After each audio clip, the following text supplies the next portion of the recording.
ሰላም ለፍልሰተ ስጋኪ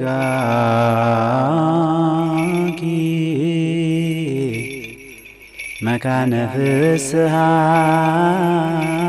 ወኑዛዜ አበይረስ ወለላ ወይልዩ ወለትካዜ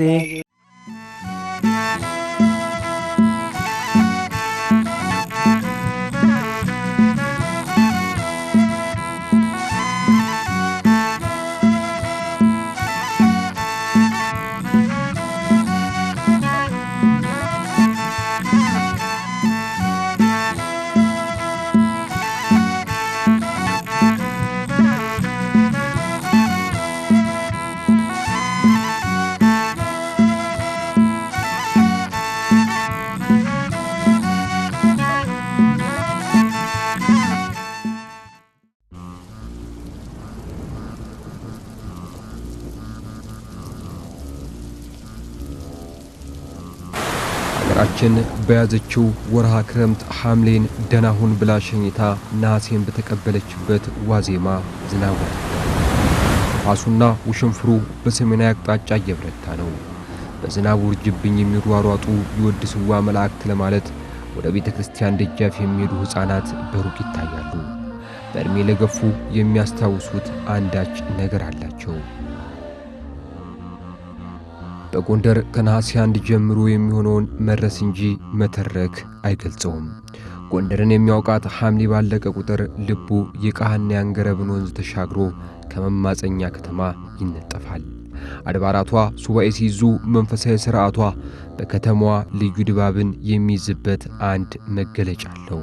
አድረሽኝ ይባላል።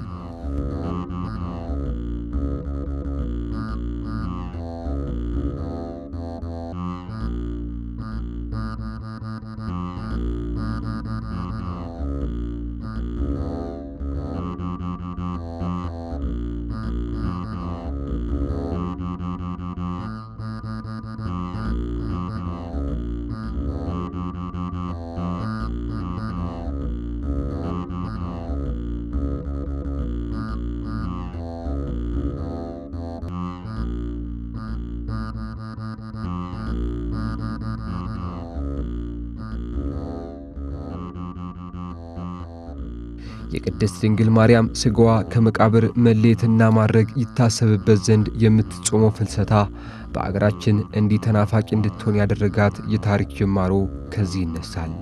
ነገሩ እንዲህ ነው። በሱዳን በኩል በወቅቱ የነበረውን ንጉሥ የሚገዳደር ፈተና በዛ። ንጉሡ አጼ ዮስጦስ ይባላል። ንጉሡም አደብ ለማስገዛት ወደ ጦርነት ሲሄድ እመቤታችንን ቸርደርሺ ድል አድርጌ ተመለስኩ እንደሆነ አድርሰሽኛልና በየዓመቱ መድረሴን አስቤ በስምሽ ዘክራለሁ ሲል ስለት ገባ።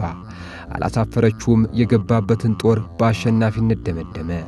አልወደቀም። ከዚያማ ራሱ ንጉሥ ዮስጦስ ባሰራት የመካነ ስብሐት ልደታ ለማርያም ቤተ ክርስቲያን ከቅዳሴ መልስ መሳፍንቱንና መኳንንቱን በመያዝ መዘከር ጀመረ። ሥርዓቱንም አድርሽኝ ሲል ሰየመው። ከተከሏት በኋላ ግን ብዙ ፈተና ደርሶባቸዋል። የነገሱ በእናታቸው በኩል ነው የሚባል በአባታቸው አይደለም እና ሰዎች ትንሽ ይቃወሟቸው ነበር፣ ያስቸግሯቸው ነበር። እናዚህ ቤተክርስቲያን ከተከሏት በኋላ እንዲያውም ክርስቲያን ስለሆኑ በጾመ ፍልሰታ ሱባኤ መግባት ይወዳሉ። እንደምላችሁ ብዙዎች ይቃወሟቸው ነበር። መንግስቱን ለመቀማት መንግስቱን ይቀኑባቸውና ያስቸግሯቸው ነበር። ከዚህ ቦታ እያሉ ሱባኤ ገብተው በጾመ ፍልሰታ ወይም በሰሞነ ፍልሰታ ጠላት ተነሳባቸው ይላሉ። ጠላት ሲነሳባቸው ሰራዊቱ መተው ጠላት ተነሳ፣ ይሄ ሱባኤው ከሱባኤው ይውጡ ብለው ቀሰቀሷቸው። እኔ ሱባኤ ትቼ አልወጣም፣ ከፈጣሪዬ ጋር መገናኝበት ነው፣ እቺ ሱባኤ እመቤቴ ጋር መገናኝበት ሱባኤ ናት፣ አልወጣም አሏቸው። አይ ሱባኤው ከነገ በኋላ ይገባሉ፣ በየዓመቱ ይመጣል። ጠላት ግን መጥቶ ካጠቃነ በኋላ ጉዳት ካደረሰ በኋላ ኋላ ይቸግረናል፣ ለመንግስቶስ ማስጊ ይሆናል ብለው ሲሏቸው አቋርጠው ሱባኤዎችን አቋርጠው ወጡ። ወጥተው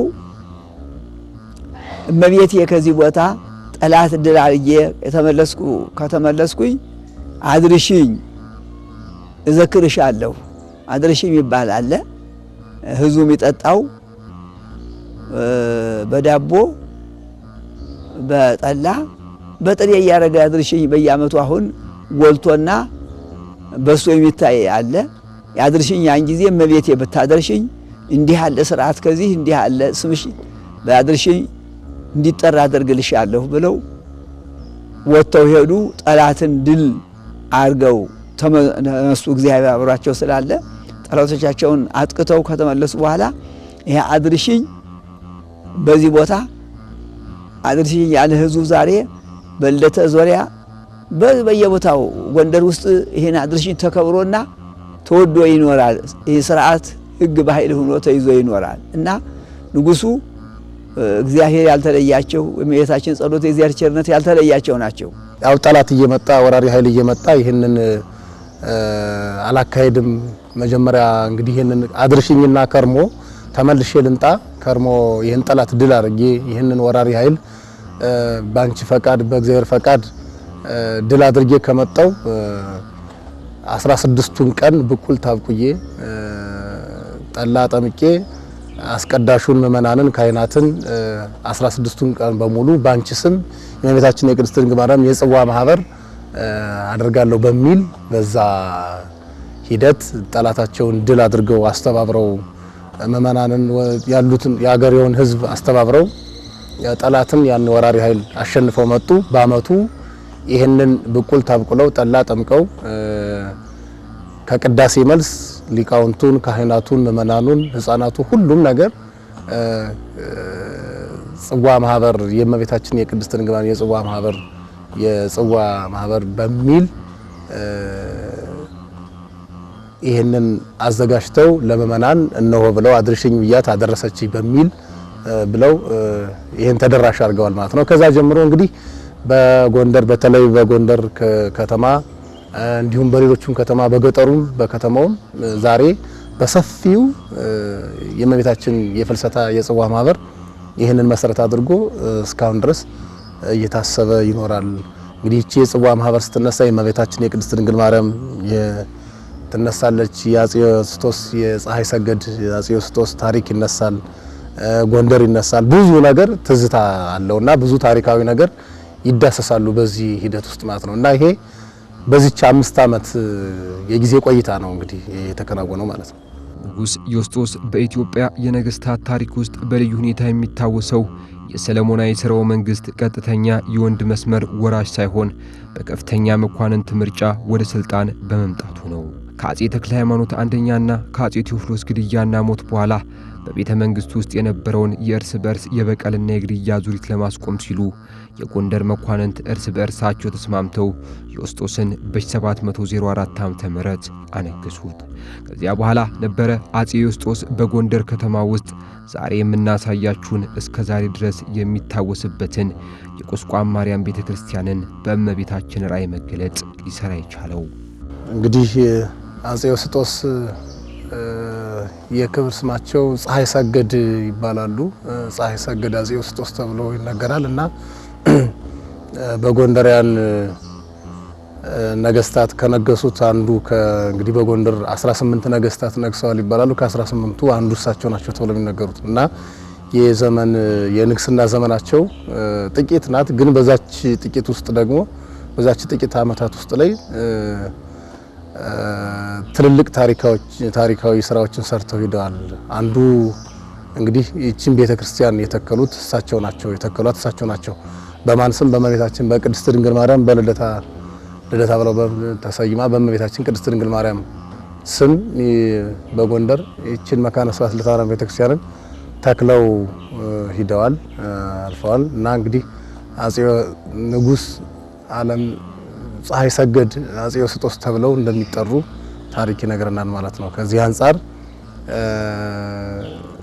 ያሉትን የሰሩትን ታሪክ ስንናገር ቤተክርስቲያኗን ተክለዋል። ከቤተክርስቲያኗ በተጨማሪ ደግሞ እንግዲህ ቤተክርስቲያን ሲሰራ ብዙ ኮምፖነንቶች አሉ ወይም ደግሞ ብዙ የሆኑ አብረው የሚሄዱ ታቦት ማደሪያ መሰልን አብረው ከቤተክርስቲያኑ ጋር ሊሰራ የሚችሉ በቂ የሆነ ለቤተክርስቲያኑ ቦታ ለምእመናን የሚጠቀሙበት መካነ መቃብር የሚሆን አውደ ምሕረት የሚሆን ለቤተክርስቲያኑ ራሱን የቻለ መካነ ቤተክርስቲያኑ የተመሰረተበት ተወስኖ የተሰራበትን እነኚህን ለወደስተፊቱ መጻያቱን ትውልድ አስበው ሰፊ የሆነ ቦታ በማዘጋጀት ቤተክርስቲያኑን ተክለው ያለፉ ታላቅ አባታችን ናቸው። በዓለ ጥምቀትም ቦታ ገዝተው ከዚህ አለ በዓለ ጥምቀትና ክብረት ብዙ ቦታ ሰፊ የሆነ ቦታ አሁን ህንጻ ተጀምሮበታል። በዓለ ጥምቀት በየዓመቱ እናከብራለን። ያው ከተተከለች ጀምሮ በዓለ ጥምቀቱ ከብሮ ይኖራል። ብዙ ችግር ገጥሞን ነበር። በእግዚአብሔር ቸርነት በመንግስት ፈቃድ ቦታውን አግኝተን ተረክበን እንዲያውም ግንብ ጀምረንበታል። ተጀምሯል። ራስ አገዝ ህንጻ ተጀምሮበታል። ጀምረናል። እግዚአብሔር ቢያስፈጽመን እዚህ ቦታ በዓለ ጥምቀት ተውሎ ጥምቀት በጎንደር የሚባል ቦታ እዚህ ነው። ለክብር ስሙ መጠሪያ ይሆን ዘንድ ፀሐይ ሰገድ የሚለውን መጠሪያ የመረጠው ንጉሥ ጥቂት ዓመታትን ሀገርን ባስተዳደረባት ወቅት የሰራው የታሪክ ቅሪት ዛሬም ድረስ በመጠኑ ይታያል። በንጉሡ የተጀመረው አድርሽኝ በዚህ ስፍራ ልዩ ትርጉምና የአከባበር ዘይቤ አለው። ይህ ንጉሡ ያሰራው የቤተ ክርስቲያን ግንብ ነው። አጥሩ የጎንደራውያን ነገሥታት የስልጣኔ መገለጫ የሆኑትን የእንቁላል ቅርጽ ሥራዎች እንዳይለቅ ተደርጎ ተገንብቷል። ይህ ታሪክ የቀደመ ለመሆኑ ያየ ብቻ ሳይሆን የሰማም የሚረዳው ነው።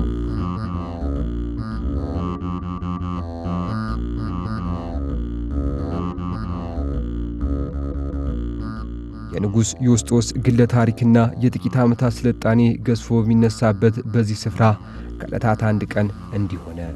የጥምቀት በዓልን እያከበሩ ባለበት ወቅት በሦስት ኅብረ አምሳል የተገለጠች ሴት ታቦቱ ላይ እየወጣች ትወርዳለች።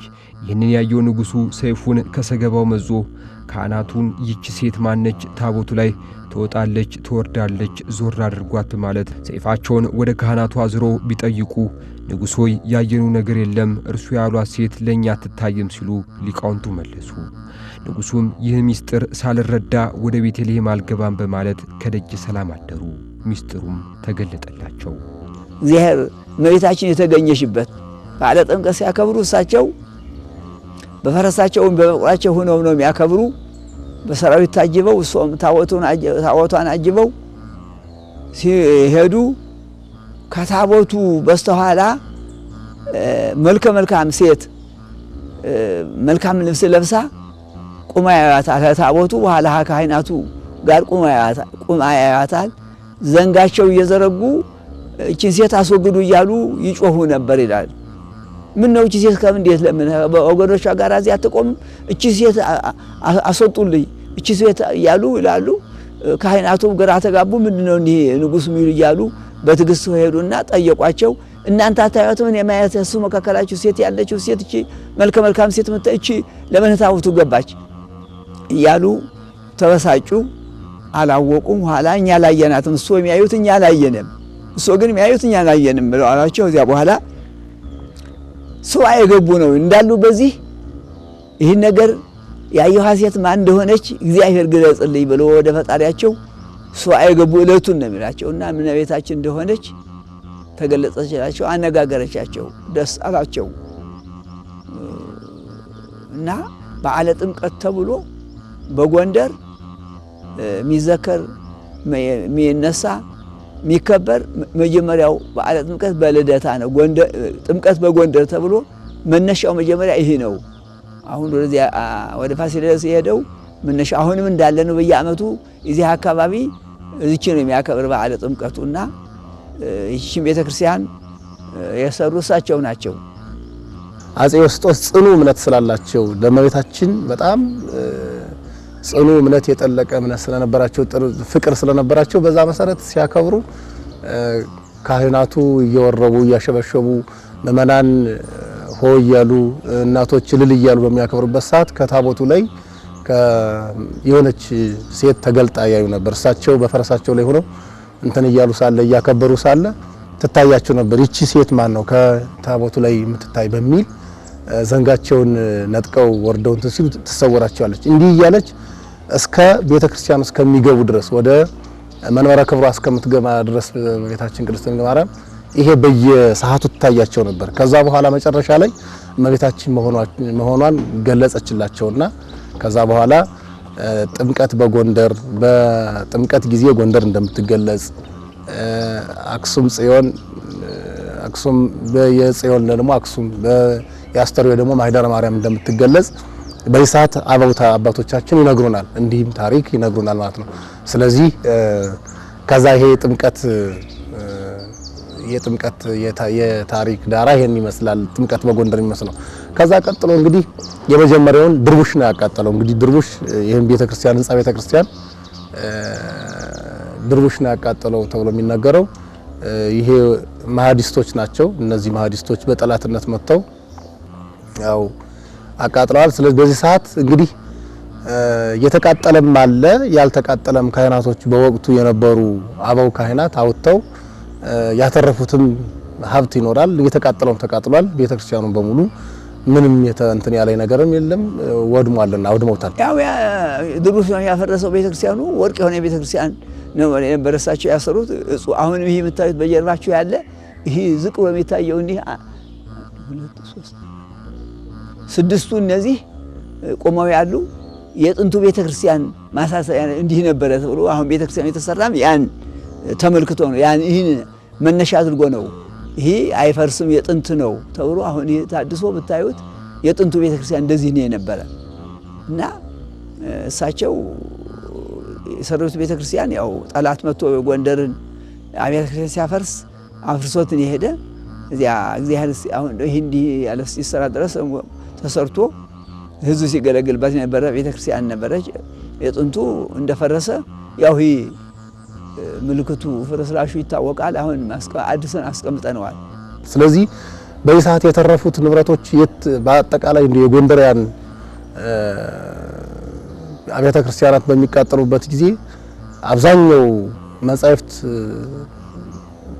ይገኛሉ ተብሎ የሚታሰበው በጣና ውስጥ ነው። ጣና ባሉት ገዳማት ውስጥ ላይ ነው አጽማቸው። የድሮ ነገስታት እዛ ይገኛል።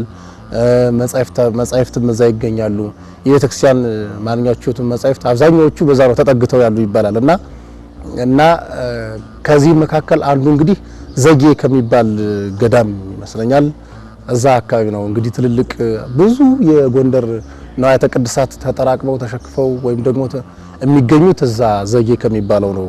የናጼ ፋሲለደስ ማጽም ሳይቀር እዛ ነው ይገኛል ተብሎ የሚታሰበውና ብዙ ታሪካዊ መጻሕፍቶች ብዙ የቤተክርስቲያን መንፈሳዊ አገልግሎት የሚሰጥባቸው ንዋያተ ቅድሳት እዛ ውስጥ እንደሚገኙ ነው ታሪክ የሚነግረን። ክርስቶስ የእመቤታችን ለእርሱ መገለጽ ደስታ ስለሰጠው በቀን ሙሉ ያጠራቀመውን ወርቅ ለድሆች ሰጥቶ በነገሰ በ4ኛው ዓመት በ707 ዓመተ ምህረት በጽኑ ሕመም ተያዘ።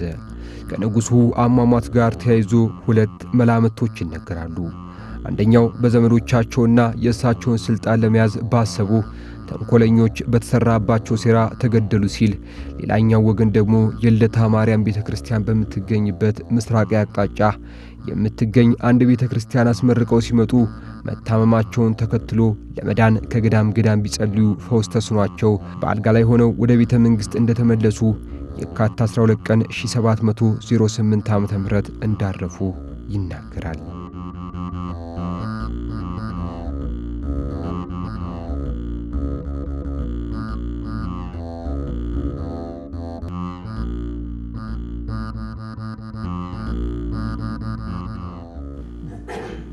ማሪ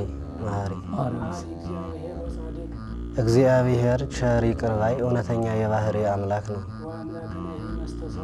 እግዚአብሔር ፈጣሪያችንም ቸር ይቅር ባይ ነው። እንደ አባይ እንደ በሽሎ ባለ ፈሳሽ ውሃ እፍኝ መሬት ቢጨምሩት እንዳይወሰን እንዳይገታ እግር ጥሎት ወደ ጎንደር ልደታ ለማርያም ቤተክርስቲያን የሄደ ሰው ስለ አንድ መምህር ሊሰማ ይገደዳል። ባይሰማም ከሚያየው ነገር ተነስቶ የኋላውን ከመረመረ ኤስድሮስ የሚባል ሊቅ ማን ነው ብሎ ሊጠይቅ ግድ ይላል። ኤስድሮስ የሚባሉት ታላቁ ሊቅ በ1703 በዚህ ታላቅ ቦታ ላይ ለመጀመሪያ ጊዜ ላይ ቤት የሚባል ትርጓሜ ነበረ። በነገራችን ላይ ያው ትርጓሜ ማለት ግዕዙን ያልተተረጎመውንን ሰው በሚያውቀው ቋንቋ መተርጎም ማለት ነው። ምሳሌ እንግሊዘኛን ወደ አማርኛ፣ ግዕዝን ወደ አማርኛ መተርጎም ማለት ነው። ወይም ደግሞ ዕብራይስጥን ወደ ጽር፣ ጽርዕን ወደ አረብ፣ አረብን ወደ ግዕዝ፣ ግዕዝን ወደ አማርኛ እንደተተረጎመ ማለት ነው። ስለዚህ እንግዲህ በዚህ በጎንደር መካከል ባጭሩ ለማድረግ ያው ባዲያም ሰገድ ኢያሱ ጀምሮ ጎንደር በ16ኛው ከ18 መጨረሻ በ16ኛው መቶ ክፍለ ዘመን ጀምሮ ትርጓሜ ተጀምሯል። ያው በእሳቸው ዘመን ነው የተጀመረ። የበቁ ባሕታውያን ነው የተረጎሙት እና ያ እንግዲህ እስከ 17ኛው መቶ ክፍለ ዘመን ቆይቶ ከዛ መካከል ችግር ገጥሞት ነበር። ያው ኢየሱሳውያን መጥተው ትንሽ አቃውሰውት ነበር። በአፄ ሱስንዮስም ዘመን ችግር ገጥሞት ነበርና ያው በዛ ዘመን የነበሩ እጨጌ በትረ ጊዮርጊስ የሚባሉ ታላላቅ ምሁራን ነበሩ በጎንደር። ከዛ በኋላ ግን ያ የነበረው ትርጓሜ ያው እንግዲህ ብዙ ተጠፋፍቶ ነበር። እኔ ታላቅ ሊቅ በመንፈስ ቅዱስ ተነስተው ባሕታዊም ስለሆኑ መተርጎም አለብኝ ብለው ተነሱና የመጀመሪያውን ትርጓሜ ላይቤት ብለውታል። ላይቤት ማለት አማርኛ የበዛበት ምስጢር ግን አጠር ያለበት ነበር። አማርኛው በጣም ይበዛ ነበር እና እሱንን እያስተማሩ ብዙ ዘመን ከቆዩ በኋላ መልሰው እንግዲህ መተርጉም አይነሳም በእኔ ያበቃል አሉና ወደ ጣና ቂርቆስ ሂደው መልሰን ይህን ትርጓሜ እንየው እንመርምረው ብለዋል።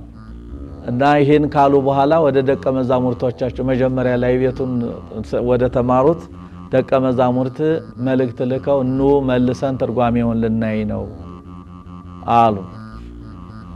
እንዲያ ሲሏቸው ግን እኛ ከዝሙት አልተወለድንም፣ መጀመሪያ የተማርነው ትምህርታችን በቂ ነው ብለው እነ ጌታው ዮናስም ይባሉ አልመጣም አሏቸው ይባላል። እሳቸው ግን ከኔ በኋላ መተርጉም ስለማይነሳ እኔ መጨረሻ መተርጎም አለብኝ ብለው ጣና ቂርቆስ ገብተው 300 መጻሕፍት አስነበቡ ነው። ዛሬ ርዕሰ ሊቃውንት መምህር አባ ገብረ ኪዳን ዛሬ በዛ ላይ የሚያስተምሩት ይሄን ትውፊት ይዘው ነው።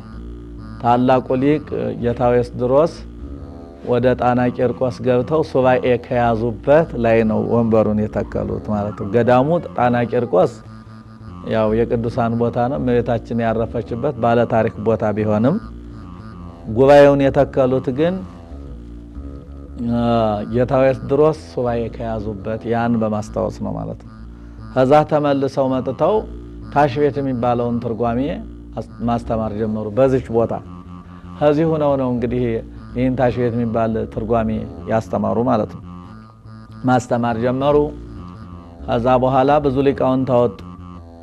የመጀመሪያ ደቀ መዝሙራቸው ጌታው ወልደ አብ ወልደ ማርያም ያብየ እግዚኡ የብሉይ ዛሬ የሚነገርበት ሐዲስም ተጨምሮ ይነገርበታል ያ ቦታ ነው።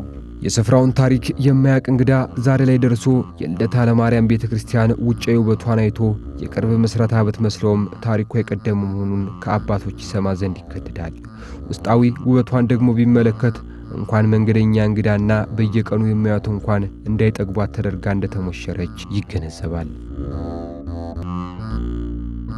የመምህር ኤስድሮስ ፍሬ ዛሬ ድረስ አልደረቀም። በቤተ ክርስቲያኗ ቅርስ ማስቀመጫ ኤስድሮስን የሚዘክር ምስር በክብር ተቀምጧል። በ17 ዓመተ ምህረት ነው የነበሩት ተብሎ የሚነገረው። ስለዚህ ከጣና ገዳም ውስጥ ላይ ሂደው ከ300 እና ከዛ በላይ የሚሆኑ መጻሕፍትን አንብበው አጣቅሰው መርምረው ተመራምረው በደንብ ይሄ ይሆናል ለአንዴና ለመጨረሻ ጊዜ አደላርለው ምስጢርን አደላርለው የሄዱ ታላቅ አባት ናቸው ይባላል። እና በዛ ሰዓት እንግዲህ ተማሪዎቹ አንብበው ይሄን መጻሕፍታቸውን ከማሻሻላቸው በፊትና በኋላ የሐሳብ ልዩነት አለ ይባላል። እንግዲህ ላይ ቤትና ታች ቤት ተብሎ የሚነገር ማለት ነው። ያው እንትኑን ይዘቱን አይለቅም።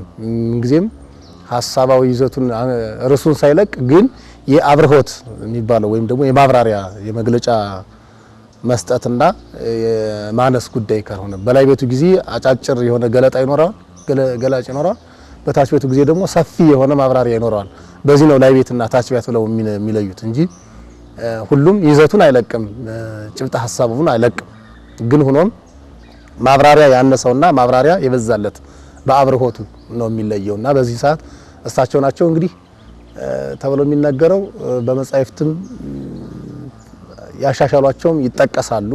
ለምሳሌ እዚህ እንደ ልደታ ውሃ ተብሎ ይነገራል። ከቤተልሔም ውሃ ጋር ሲያነጻጽር በውዳሴ ማርያም በሐሙስ ውዳሴ ማርያም ላይ ዳዊት ዘነግሠ ለእስራኤል አመ ይትነሥሑ ላዕሌሁ እለዋን ፈተወ ይስታይ ማይ እማዘቅተ ቤተልሔም የሚለውን ዳዊት ታሞ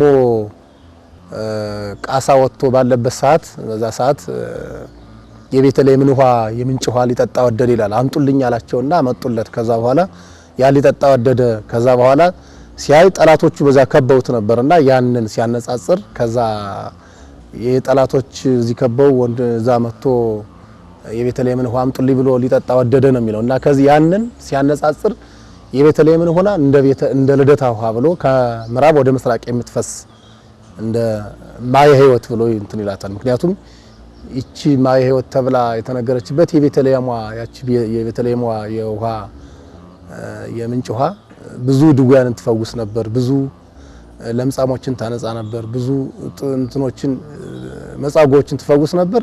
በተመሳሳይ መልኩ ይችም ልክ እንደዚህ ብዙ እግራቸው የሰለለ የተድበለበለ ታማሚዎች ውስጥ ደዌ የያዛቸው ሰዎች እንደዚህ አይነቱ ስለ ተፈወሱባት ማየ ሕይወት ተብላ ተናግራለች እና ከዛ አንፃር ይሄ ከቤተልሔም ውሃ ጋር ይመሳሰላል በሚል አነጻጽረው አብራርተው ተርጉመውታል ማለት ነው እሳቸው። ሌሎችም ልክ በሌላ መልኩም ልክ እንደዚህ ያለ ይሄን ለምሳሌ እንጥቀስ እንጂ ሌላም እንትን ያሉት ነገር አለ እንደዚሁ ማለት ነው።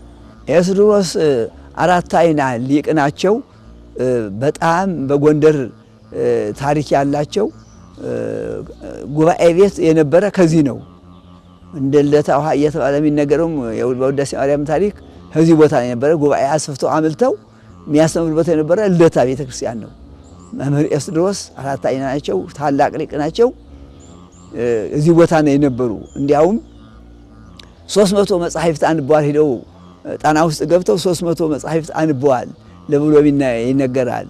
ሰው አይነ ስውር ናቸው አይደሉም የሚላ ሰው ምን የዚህ ምልክት አልተገኘም። ምን እንደሆኑም አልተሰው እንዲያው በግምት አይነ ስውር ነበሩ ይላል። ግን የዚህ ማስረጃ የተነገረ የለም።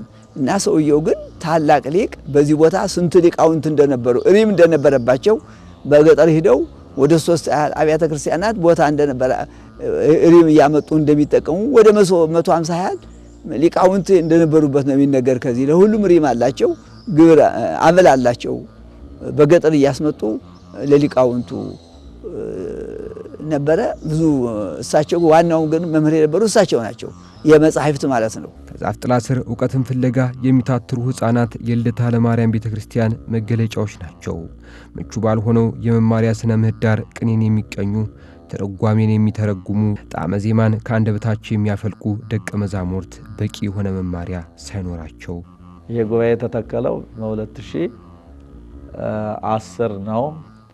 ያው በ2015 ከአራቱ ጉባኤያት አሁን እንዳያችኋቸው መምህራን ምርጥ የሆኑ ደቀ መዛሙርት እንግዲህ በ2015 በ5 ዓመት አራቱ ጉባኤት የዘለቁትን 35 መምህራን አስመርቋል። ይሄ ጉባኤ ማለት ነው።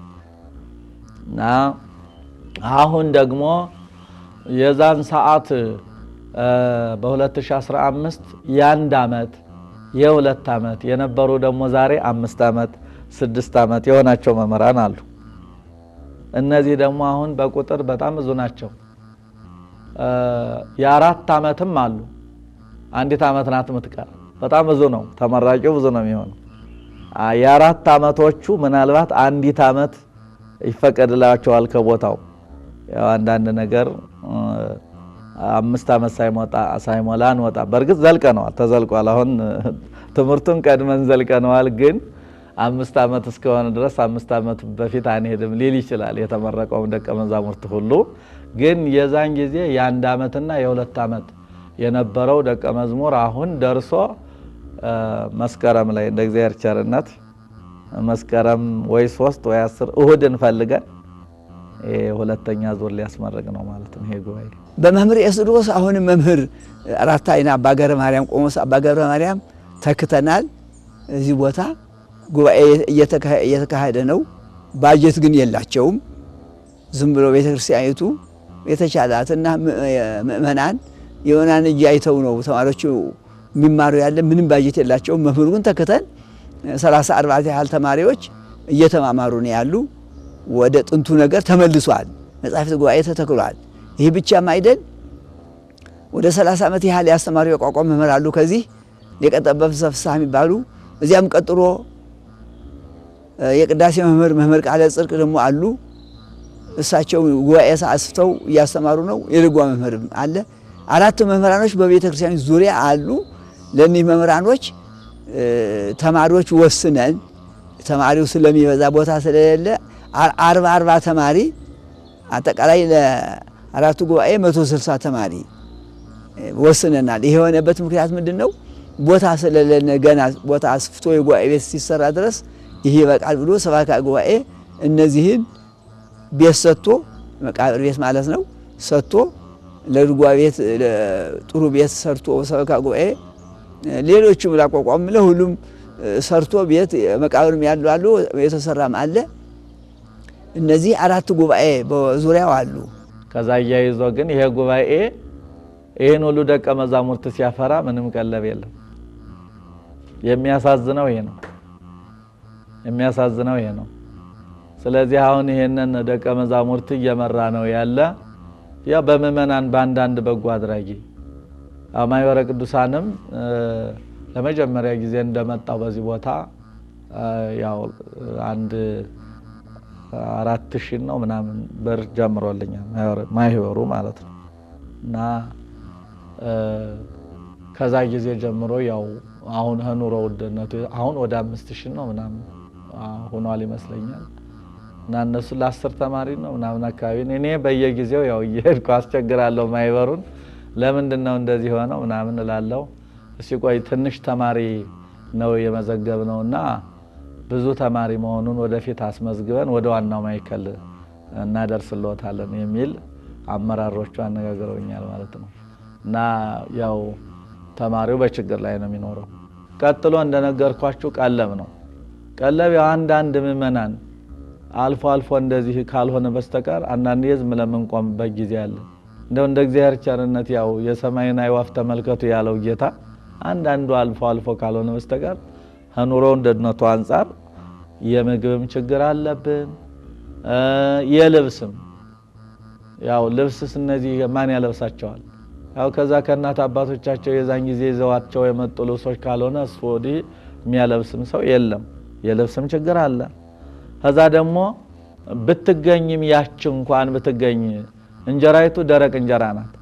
ደረቅ እንጀራ አችነን ብለው ነው። እሷም ደግሞ ወጥ የላትም። ለዚህ ደግሞ ወጥም ያስፈልጋል ማለት ነው። እና በአጠቃላይ ይሄ ፍጆታ ተሟልቶላቸው ደቀ መዛሙርቱ ቢማሩ የሚል ነው ያለውና ችግሩ እንግዲህ ተዘርዝሮ ማያልቅ ነው።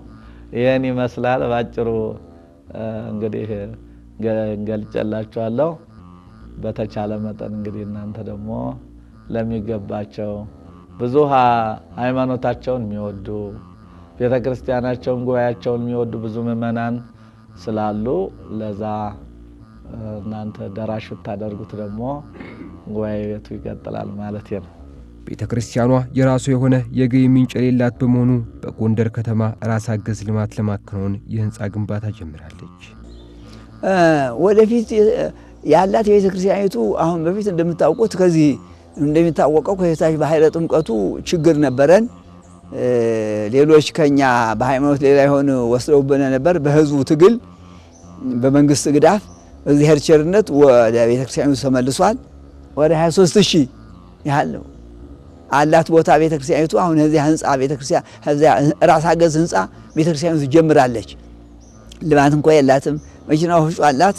አንዲት እሱ ብቻ ነው፣ ሌላ ልማት የላትም ቤተክርስቲያኒቱ። ገና አሁን ጀምራለች። አሁን ቤተክርስቲያን ተሰርቶ ካበቃ በኋላ ወደ ልማት ለመዞር ትንሽ ራስ አገዝ ህንፃ ጀምረናል። አሁን እንደተጀመረ ጋር ከመሬት ነው ያለ። እግዚአብሔር ቢረዳና እሱን ሰርተን ልማት እናስፋለን ብለን ጀምረናል። እግዚአብሔር ይርዳን እያለ እየለመነ ነው። እነዚህ የሚታዩት የብራናና የመጽሐፍቶች ተጨማሪ የቤተ ክርስቲያኗ ቅርስ ናቸው። የልደታ ለማርያም ቤተ ክርስቲያንን ጣዕም ቀምሶና አጣጥሞ ማወቅ የፈለገ በወርኃ ነሐሴ ጎራ ይበል መልእክታችን ነው።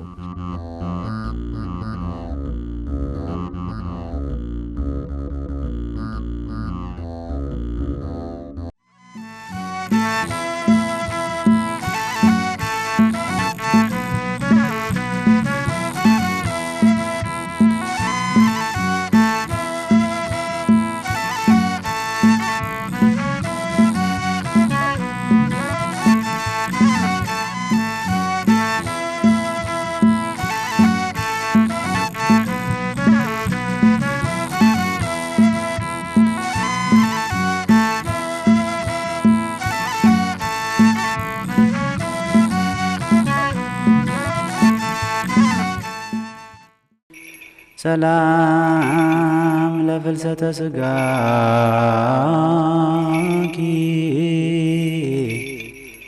መካነ ፍስሐ ወኑዛዜ አበይረስዎ ለላ ወየልይዎ ለትካዜ